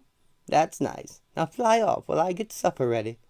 My, what an imagination that boy has. Now, Martha, a bit of imagination's good for a boy his age. Up, and away! Oof, oof. I guess you're right. While this pinup on the right isn't too hard to explain, the one on the left does beg a few questions. I figure either Betty and Cliff are actually time traveling because this is a comic book, or else some director really went all out on the dino effects on Betty's latest movie. Either way, a fun image I had to share. Butchy saves Betty. Betty angrily stomps through the Bulldog Diner and over to Cliff's hangar, where he's auditioning young attractive wing girls for the air show. Betty cocks her double-barreled shotgun as the girls flee. She fires off both barrels to warn Cliff, who has his hands full of a young woman at that very moment. Peavy, hearing the gunshots and assuming it's trouble, hides the rocket pack in Butch's doghouse, strapped around the dog. For safekeeping, I think. Cliff and Betty argue over her voluptuous figure and wind resistance until Butch is distracted by a passing cat, and he somehow triggers the rocket. The Bulldog shoots into the air before the astonished couple. Betty demands that Cliff use her as a wing walker to retrieve the dog, and soon they're in the air, chasing Butch and Cliff's plane. Meanwhile, Peavy meets with the owner of a new air circus, the Shadow. Betty almost has her hands on Butch, when suddenly the plane's engine gives out. Cliff is stunned that Betty shot the plane instead of firing into the air, and she falls off the wing. Betty hangs onto Butch's legs, guiding the rocket dog back to Earth as Cliff struggles to land his dead plane. Next, Episode 18. The weed of crime is buried in the backyard. War Hero. Washington National Airport, 1942. Oh, Cliff, this is swell. Being here, having you with me. And it's just the beginning. Why, we'll visit any city in America that promises to subscribe $1 million to the war bond effort. You will use your rocket pack, won't you? That'll make the show even better.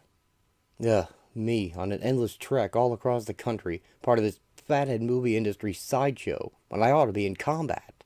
You tried to join up the minute war was declared.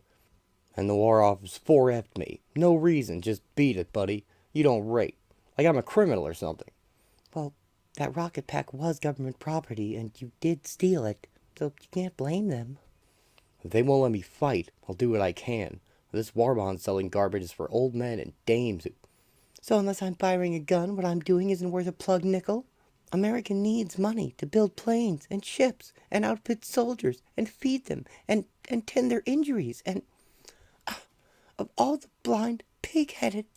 It's not like I'm some weak sister actor. I'm a pilot. I can fight. I can do more good overseas in the air, not... Betty, look, I didn't mean... Well, maybe I did. Damn. You know, I'm the one who okayed the financing for that little toy you have in your rucksack. Stuck my neck out to talk the president into it. And you steal the thing. Toy? Who? Henry Morgenthau, Secretary of the Treasury. Useless junk, as it turned out. That jetpack will fly an unarmored man pretty fast, but a couple of gallons of fuel won't take him far. He'd be a sitting duck for any infantryman with a gun.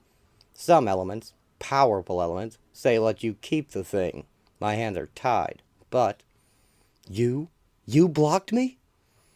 I don't like people stealing government property, and I don't think thieves belong in the armed forces. On the steps of the U.S. Treasury building, as the war bond rally begins, patriotic Americans throng the mall, eager to glimpse their favorite stars and to contribute to the war effort. Speaking for the Treasury Department, I should like to pay my tribute to the actors and actresses of the motion picture industry for putting their special talents to work to help win our common victory. Cliff waits to make his flyby with the huge American flag. What a fathead. He's all wet about the rocket pack, and about me. And he sings the praises of a bunch of lame-brained movie stars. Serve the pompous jerk right of me and this useless toy sit out his stupid bond drive. So on behalf of our fighting men and women everywhere, I thank you. But Betty's right. This isn't about me or Morgenthau. It's about our country and our soldiers. And she was so keen about me using her idea. I just can't let her down. The Rocketeer blasts into the sky carrying the flag. Look, it's the Rocketeer. I didn't know he'd be here. Rumor says behind that helmet he's a very good-looking gentleman. A rump. Handsome is as handsome does, Miss Carson. Listen to that roar. Ha! That'll show Morgenthau just how useless my jetpack is. Why, for publicity alone, it's... Wait a minute. What am I thinking? Morgenthau will want to use me now, to help raise money. I'll be stuck as a part of this dog and pony show for the rest of the war. Huh? What's that? Smoke trail from a burning plane. Saw enough in my barnstorming days to recognize. 2 of them? They look like P-40s. What the heck is going on? And what the Sam Hill is that? While in the air, Cliff sees an incoming bomber plane. And it's not one of ours. Holy... Whatever that thing is, it's nothing I recognize, and I know them all. Crap! Nazis! Some kind of long-range bomber! Jeez. Those smoke trails must have been interceptors out of Bawling Field. It ain't hard to figure out where it's heading either. He flies around to the front of the craft. Too late to scramble more fighters. It's up to me now. Was gibt's? Das Panzerglas! Cliff empties his gun into the cockpit, but the glass holds. Empty, damn it. Tausend Sie ihn! Ja! The plane's machine gunner opens fire on the Rocketeer. Ow! Cliff is hit in the shoulder. Tausend Sie ihn! Schnell! Flying on fumes. Can't let that stop me. All the folks on the mall. Congress. The President. Betty! Achtung, Fritz! I'll race you to Valhalla! Nein! The Rocketeer dives toward the plane and drives the flagpole into the cockpit, breaking the glass. Ah! The bomber plane goes down. Walter Reed, General Hospital. Cliff? Cliff? Darling? Betty. Sorry. Don't try to talk.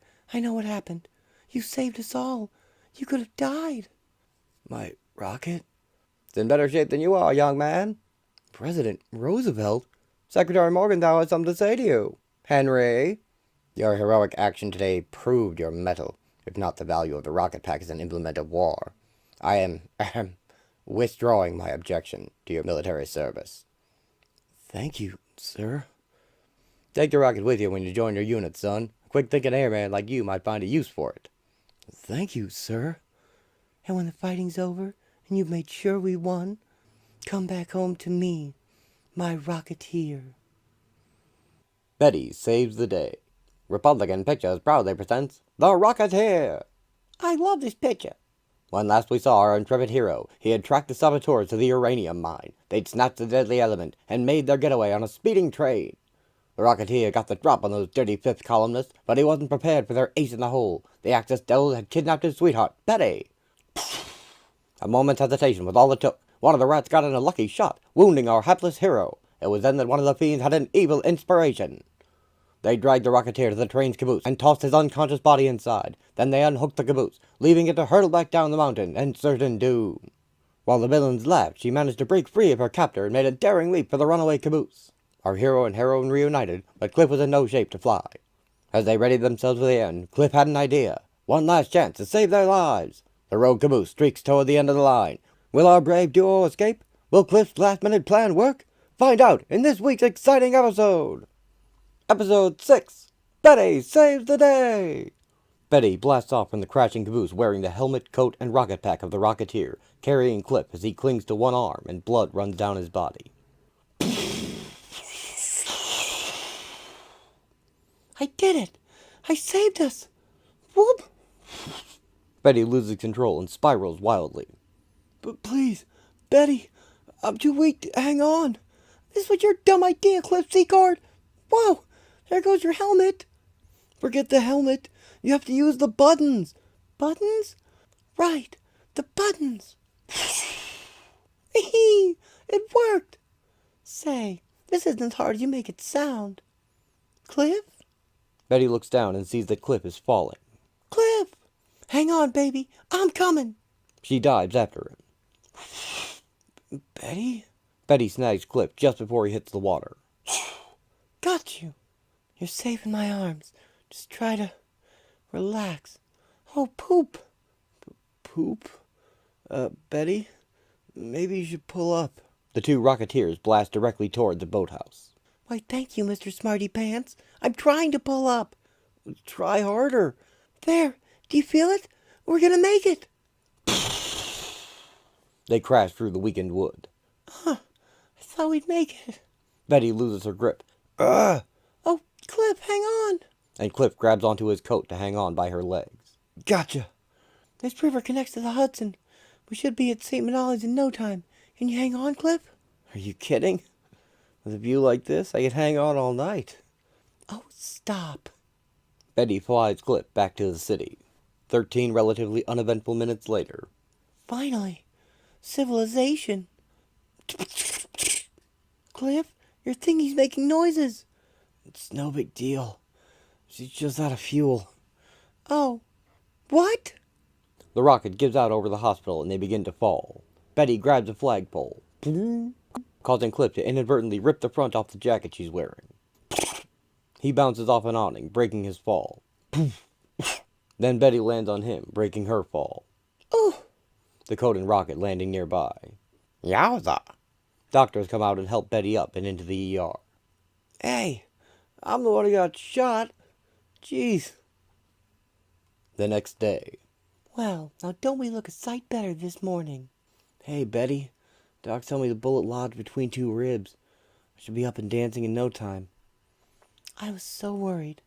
You really saved my bacon last night. My pleasure. But from now on, I'll be keeping both feet on the ground. Ha! What about the rocket? What'd you tell everyone? Well, that was the easy part. I told them it was a publicity stunt for a show. Considering my outfit, they bought it. Peavy came and picked up your rocket. What is it with that clock? What clock? I don't follow you. You don't hear that ticking sound? It's coming from under the bed. Oh, poop. Holy moly! Will our courageous couple survive? Join us next week for episode 7, Nazis in the Hospital. Waterlogged.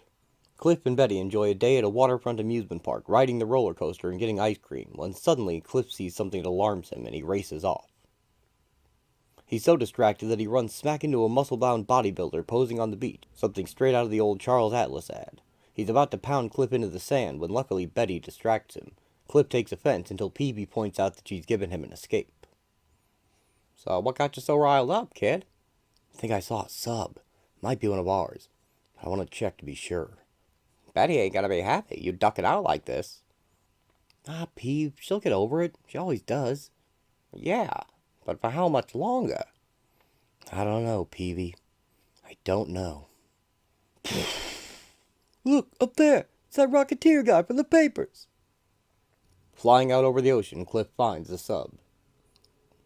I feel like a heel ditching Betty like that, but... Whoa! Bingo! A Japanese sub. Talk about nerve. Okay, now what, Cliff? I gotta do something. I mean, this is an act of war. The Japanese sailors put a gun on Cliff. Yikes! And take him in through the hatch. Great job, Secord. Talk about stepping into a hornet's nest. The soldier shouted him in Japanese. Don't know what he's saying. It can't be good. Hey, gotta move! The Japanese soldiers open fire on the Rocketeer. He returns fire with one of the guard's own guns, killing the others. These guys are playing for keeps. Me too. Okay, now what? The hatch I came in through is locked.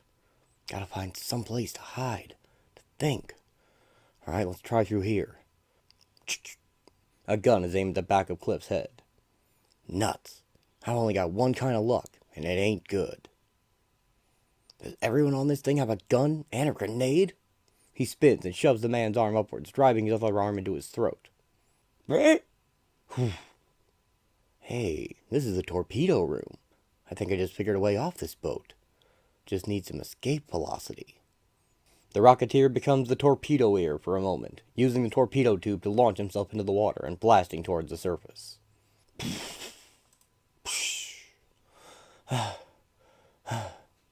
Cliff reaches safety on the beach.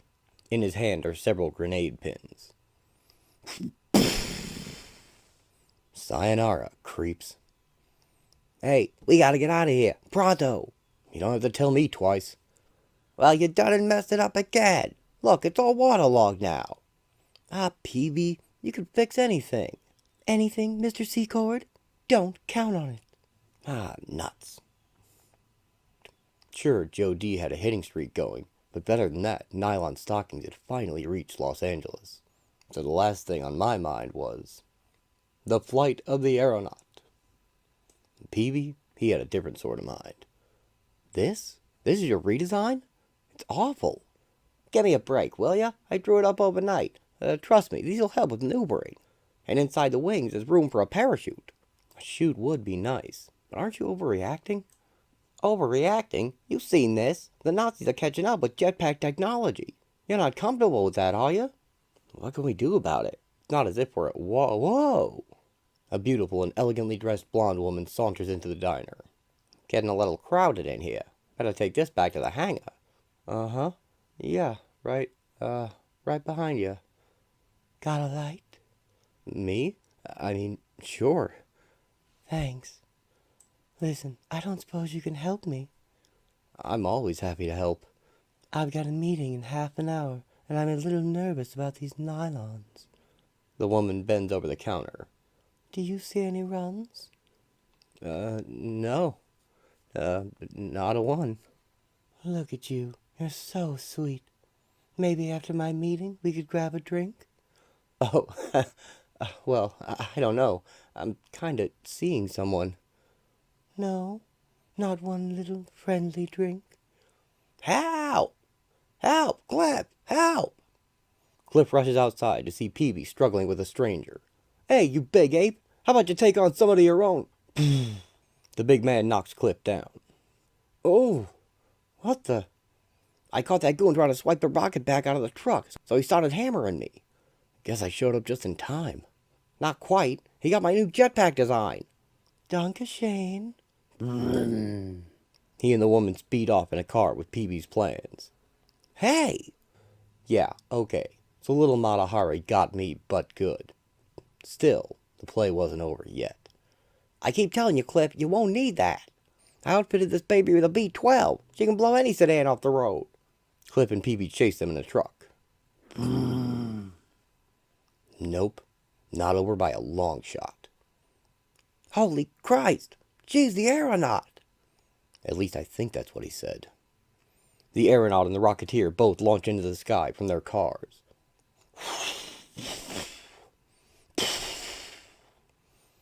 Meeting in a half hour, huh? Woo with? Der Fuhrer? Was ist los, Liebchen? Are you jealous? I was faster than she was. Much faster. But Peavy was right. Wings are great for maneuvering. The two spiral high into the storm. He was good at the cat and mouse game. No surprise there. But as I said, my pack was a lot more powerful. The only thing for it was to take advantage of the power. The speed I was going, she'd never be able to avoid me. Cliff dives at his quarry. Though to tell you the truth, I don't like the idea of slugging a lady. Turns out I didn't have to worry about that. Yow! The Rocketeer breaks off his charge to avoid the aeronaut's gunfire. As he evades her, she gets off a shot which hits Cliff's rocket, and he is forced to land. And that was the aeronaut. Later on, we learned her name was Adele Bergen. Born in Munich, but got her bachelor's degree from Purdue University, where, no doubt, she perfected that flawless Midwestern dialect of hers. You ask me, though, she could have spent a little less time working on the accent, and a little more time checking the weather report. The aeronaut's efforts were all for naught, as Peavy's plans had been ruined by the rain. Work to do. Cliff awakens slowly in his bedroom. Cliff? Cliff Secord, do you have any idea what time it is? I don't wear a watch in my dreams, Betty. That's just lazy, and you're not dreaming now. I must be dreaming. Why else would there be an angel in my room? You can try all the phony compliments you like. I'm still not letting you rest. It's time to get up. No, Betty, don't open the curtains. I'm happy here. I'm not ready. Ready or not, Cliff Secord, it's time to face the real world. There's work to do. Betty?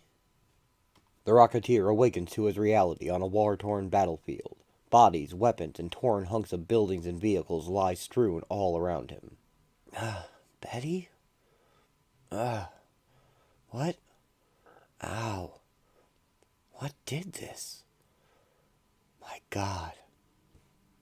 In the distance, Cliff sees a gigantic metal, spider-shaped walking tank, a mobile fortress piled high with enormous cannons, and still engaged in battle. The machine! Come on. Don't fail me now. Wait, Suddenly, a wounded soldier calls to him. please. I know you have to go fight that thing, but please don't leave me here. Cliff picks him up. What's your name, son? Nathan. Can you walk? Yeah, I don't think so. Please, I can't die here. I have a girl back home. Nathan, there's an aid post not far away from here. You'll see her again. Now. Hold on. Ah! Cliff blasts off into the storm. Everything okay? I don't feel right. Well, you are being carried through the air by a flying man. I'm cold. Sorry, if I fly above the storm, I can't tell where I am. You shouldn't be doing this, should you, sir? You should be fighting that war machine. Don't you worry about that. I'm cold. Of course you're cold. It's freezing up here. The girl I've got back home, Yeah? she doesn't know she's my girl. Ha! Well, you tell her when you see her, yeah? I'm scared. You just faced a giant metal monster and you're scared of a girl? I'm not scared of... Do you have a girl back home? Yes? Are you scared of her? Terrified. Nathan? At the medical tent. Will he? It's hard to say. I know you've given him a chance, though. Most don't get that. The soldiers cheer Cliff before he returns to battle. If I fly above the storm, I can't tell where I am. I'm happy here. I'm not ready. Ready or not, Cliff Secord, it's time to face the real world. There's work to do. The Rocketeer dives down towards the massive war machine. Fair game. Cliff and Peavy have come to New York because of an ad asking the Rocketeer to appear at the World's Fair. While Peavy settles into a hotel room, Cliff heads out to make contact. Before going to the fair, Cliff visits Betty on her movie set and overhears her making nice with a big red-headed guy. After he leaves, Cliff starts to get jealous, but Betty says she overheard him making plans on the phone to attack the fair, and had been trying all week to get info out of him. Today is the first day he turned down lunch with her. Cliff realizes the date is June 10th and rushes off, saying he knows what he's planning to do. Flying high over the fair, the Rocketeer searches for the man who placed the ad. 7 frantic minutes later. Wow, I had no idea the fairgrounds are so huge. Even finding them might not be easy. And 20 frustrating minutes later. So many buildings. And it's not like I can expect an entourage with red coats and bearskin hats.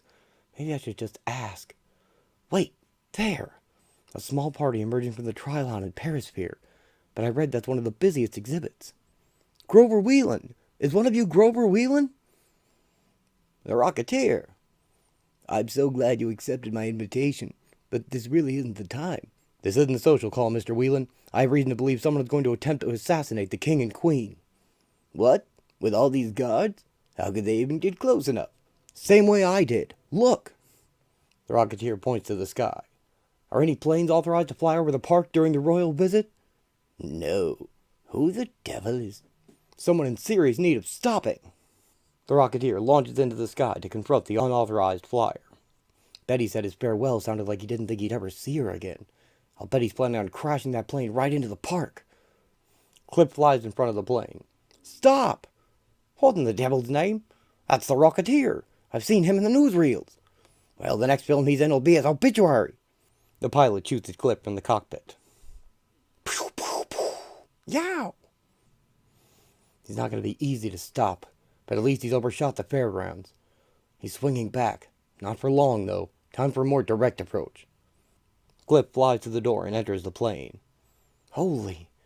He's got this whole crate packed with explosives. All rigged to explode on impact, and so they striking a blow for freedom. I'm not here to discuss politics, chum. Maybe you have a legitimate gripe with the king, but there are hundreds of innocent people down there. Get off me, you walking sardine can. They wrestle over the controls. He's diving right at the Trilon perisphere. I need to take control of the wheel.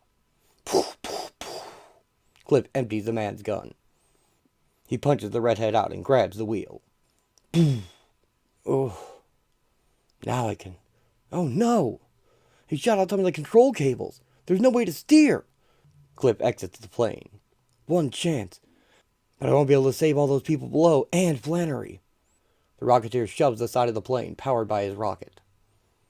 Only need to push this thing a little off course. Did it! What if the charges are really set to blow on impact? The plane explodes harmlessly in the water. 40 minutes later, Cliff is honored by the King of England and his wife. Really, Your Majesty, anyone would have done the same. Still, you have the thanks of a grateful nation. And later that afternoon, Cliff, Betty, and Peavy stroll through a park by a statue of George Washington. An honorary knighthood. It's like something out of a fairy tale. Yeah, too bad I can never tell anybody about it.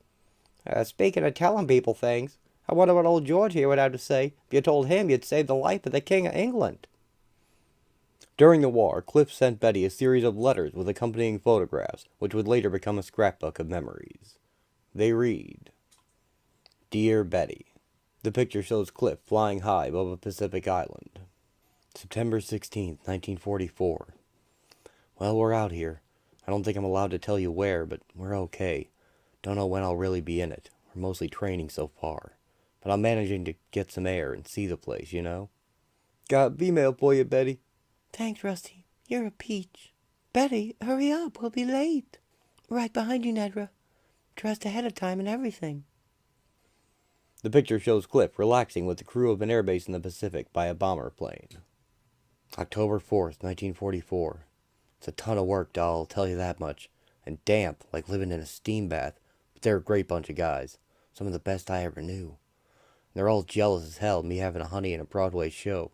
I gotta introduce like 7 guys to whoever's in your chorus, if you even have one. Don't go sitting under any apple trees. Not even in Brooklyn. Gotta fly. You were excellent, Betty. A gem of a performance. Really? Thanks, Mr. Stanhope. Please, my dear. Only the elderly and the unattractive call me that. Make it Dmitri. Uh-huh. The picture shows Cliff fighting a gigantic robotic octopus emblazoned with the Japanese symbol of the rising sun. January 17th, 1945. Just a little banged up. Nothing to worry about. Bumps and bruises, you know. They'll let me out of the base hospital in a couple of days.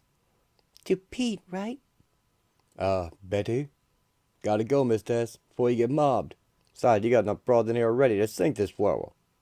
The Rocketeer, fighting the jet war machine, zooming through gunfire, cheating death. Tell you him on our side, war'll be over in weeks. Wish I could have been there for Christmas, gal. Keep yourself warm. Oh, Cliff, stay safe. Stay safe. The picture shows Cliff battling a monstrously huge gorilla dressed in equally huge samurai armor, both dual-wielding katanas. March 3rd, 1945. Same old stuff. Hot, steamy, steamy, hot, flying some. Sometimes we get a movie. Once it was even one of yours. Can't wait to get back to you, kid. Same old. Oh, Cliff, you're such a bad liar. Betty, you've been working very hard. Don't think I haven't noticed. I thought you might like to relax a little. Join me at my club? Thanks, Dmitri. But I've got a letter to write tonight. You know, Betty, your young man probably isn't living like a monk out there. From what I hear about what goes on with those island women. Now, my Cliff, Mr. Stanhope. But you have a good time for all 3 of us, okay? It's over! The war's over! Japan's surrendering! Ooh, yeah! August 14th, 1945. Nothing. Still nothing. Not even a telegram. But if he was flying, if he wasn't in his plane, would they even know? Cliff. He's gone, Betty, like so many other brave souls. It's a tragedy. Monstrous. Unimaginable. But it's time to accept it. But on a day like today, you shouldn't be alone. Not with a loss like that. You're coming with me, Betty. You'll cry on my shoulder. You'll be treated right, and... Stanhope makes his move, and Betty decks him, storming out as he sinks to the floor. Wow. You want a cold cloth for that, Mr. S? Oh, Cliff. He's right, isn't he? It's over. The war's over. And that's good. That's what you fought for, but you're gone. And I have to accept. Hey! Huh? Look! What? Oh! Cliff sweeps Betty off her feet, kissing her as they rise into the air. August 14th, 1945. Dear Betty, thought I'd hand-deliver this one. History lesson. Cliff Secord's early life story is related to a class of students, his start in the circus, and his finding the rocket pack. They are told how he made a name for himself by being a hero with the rocket, and when one of the children asks why he's named for something he didn't invent, they're told it's because he was the best at using it, combined with his bravery. They are told how he hated to see bullies in charge, and fought for justice and to protect the innocent against criminals and spies at home and abroad, eventually earning all the honors his country could give him. He never set out to be a hero, and yet his valiant exploits influence and inspire us to this very day. Tomorrow we will address Mr. Secord's adventures both during and after the Second World War. Class dismissed. Remember, your homework in aerodynamic theory is due tomorrow. Mr. Mandel, Mr. Mao, I'm still waiting for your makeup assignments. The children of the floating school don their rocket packs and head off for home through the skies. Dave Stevens is best known for creating the Rocketeer, but he worked on many other things in a long and full career. He was very involved with the film adaptation as well, serving as a hands-on creative talent and co-producer on the set. He was very disappointed with the film's box office numbers and felt the film was possibly marketed wrong. But it also came out in an extremely competitive year for blockbuster movies. The best analysis video I can recommend for fans of the film is Red Letter Media's review of The Rocketeer, and they echo my thoughts on the film pretty accurately. Only weirdos like us loved it at the time and have ever since, and if you loved it too, then you're in the club. For more on Dave Stevens' other work, I found this video put up recently by someone who focuses more on the drawn art side of comics. And for a little information on the film's production, Oliver Harper is excellent, and he did a short 10-minute retrospective on the film. Well, I certainly hope you've enjoyed these selections from the Rocketeer adventures as much as I did. I loved seeing how all the various creators expanded Cliff's world and filled in his story, and while a lot of it are things Dave probably never would have scripted himself, I think he'd be thrilled with how true they kept to his characters, and immensely entertained by the more fantastical elements. I'll remind you, there are many more stories in the trade paperback The Rocketeer Adventures, and there are 2 full miniseries which I'm not going to adapt right now. I might someday, but I feel like this is plenty. I've shown the original comics and the legacy they inspired, and I can fly away from this world now, at peace. Until next time, thanks for watching.